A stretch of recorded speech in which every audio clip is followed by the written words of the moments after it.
Bible reading translations, you kind of have what they call word for word translations, whereas they go through the Greek and the Hebrew and the Aramaic, and they actually just translate every word.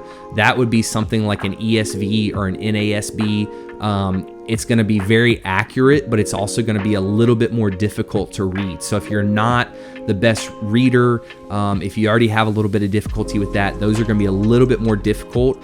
Then you have what they kind of call more of a line for line translation, which is where they'll take basically the sentence and they'll try to change around some of the grammar and different things like that without losing the meaning, and they'll change it around so that it flows a little bit easier. So, the most accurate, you have like your ESV, your NASB, then you kind of have your New King James Version, which is pretty close.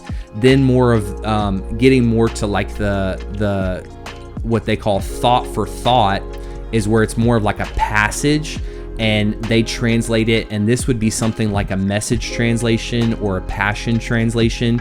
And those are good for reading. I don't have a problem with people reading those, but I wouldn't use those to establish doctrine or to establish really what you believe about God, because those are more of a paraphrase than an interpretation. So I usually tell people, those are fine for kind of extracurricular, but I would stick more with, if you really want something that's going to be accurate, more with your New King James Version, your ESV, the NLT. I like the New Living Translation. I read it some. It's a little bit more over here on this end where it's a little bit looser with the translation.